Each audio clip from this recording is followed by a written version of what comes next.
All right, welcome. Today we're going to go on a bit of an expedition. We're diving headfirst into this hidden world that, believe it or not, powers pretty much every piece of technology you touch.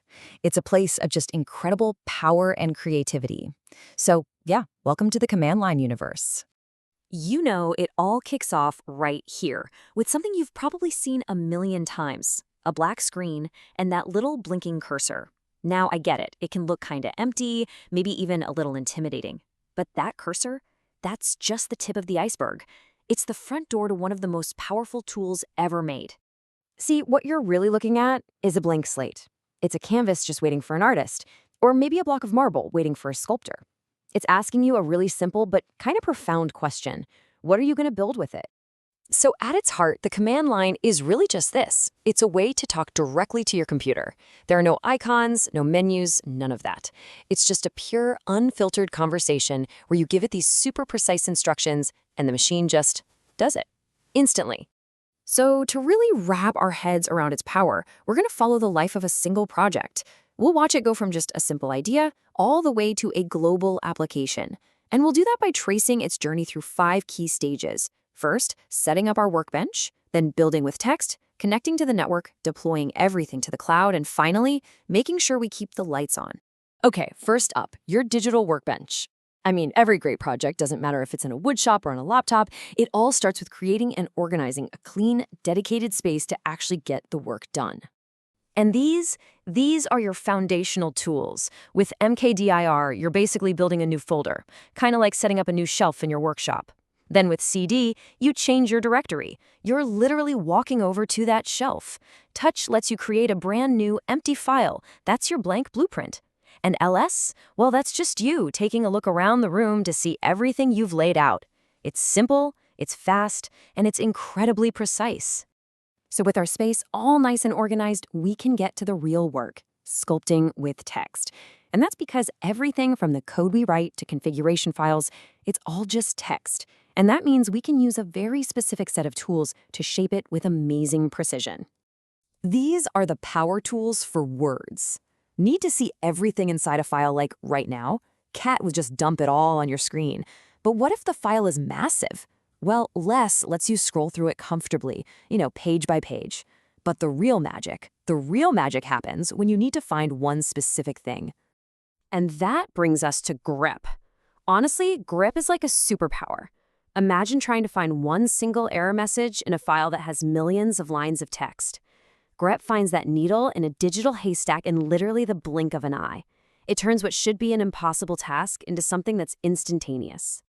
Of course, projects aren't built in a vacuum, right? Our little creation, it needs to talk to the outside world. It has to connect with other machines and servers and services. So it's time to join the network. These are your phone lines to the outside world. Ping is like sending out a little sonar pulse, a quick, hey, are you there, to another machine. SCP, or Secure Copy, that's your trusted courier for sending files across the internet.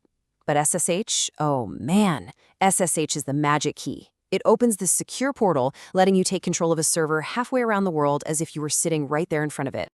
And this brings us to the climax of our project's journey. We've built something amazing on our local machine, and now it's time to share it. This is the part where we take our code and we ship it to the cloud for the entire world to see.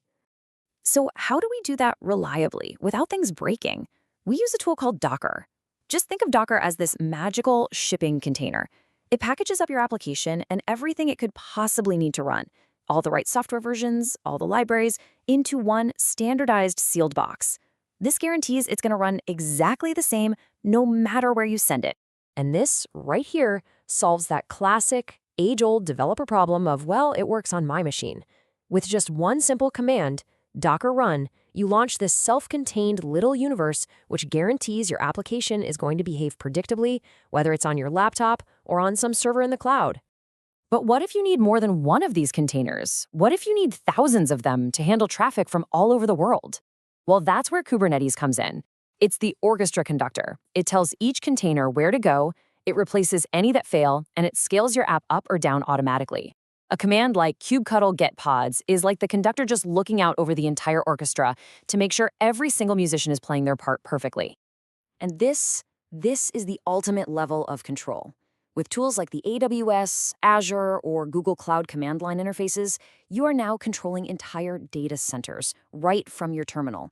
Just one line, something like AWS S3CP, can move a file onto a global storage network, making it instantly available to millions of users.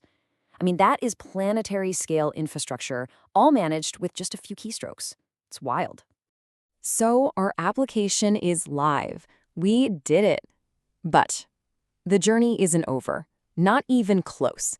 Now comes the really crucial final stage, monitoring its health and, keeping the lights on for our users all around the world. The command line basically gives us a doctor's toolkit for our live systems. DF, that's like checking the fuel gauge to make sure we're not running out of disk space. HTOP gives you a live EKG of every single thing running on your server. And my personal favorite, TailF, lets you watch your application's log files scroll by in real time. It's like listening directly to its heartbeat. And here's what's so cool. This whole universe isn't static. It's not some ancient relic. It's constantly evolving. The tools get better. Older networking commands like ifconfig have been replaced by these faster, more powerful modern tools like IP. It just means the language we use to talk to our machines is always getting better. So there you have it. Let's just step back for a second. In just a few minutes, we've gone from a single blinking cursor to building, deploying, and monitoring a global application. And we did it all through the power of simple text commands. And you want to know the craziest part? We have only just scratched the surface. I mean, what you've seen here is a tiny, tiny fraction of the tools that are available.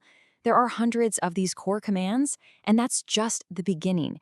The universe of what's possible here is truly vast. In the end, it really helps to stop thinking about this stuff as code. It's not about memorizing a bunch of commands. It's about learning a language, the native language of your computer. It's about having a direct and really powerful conversation. That blank screen and that blinking cursor, they're waiting. They represent pure, untapped potential.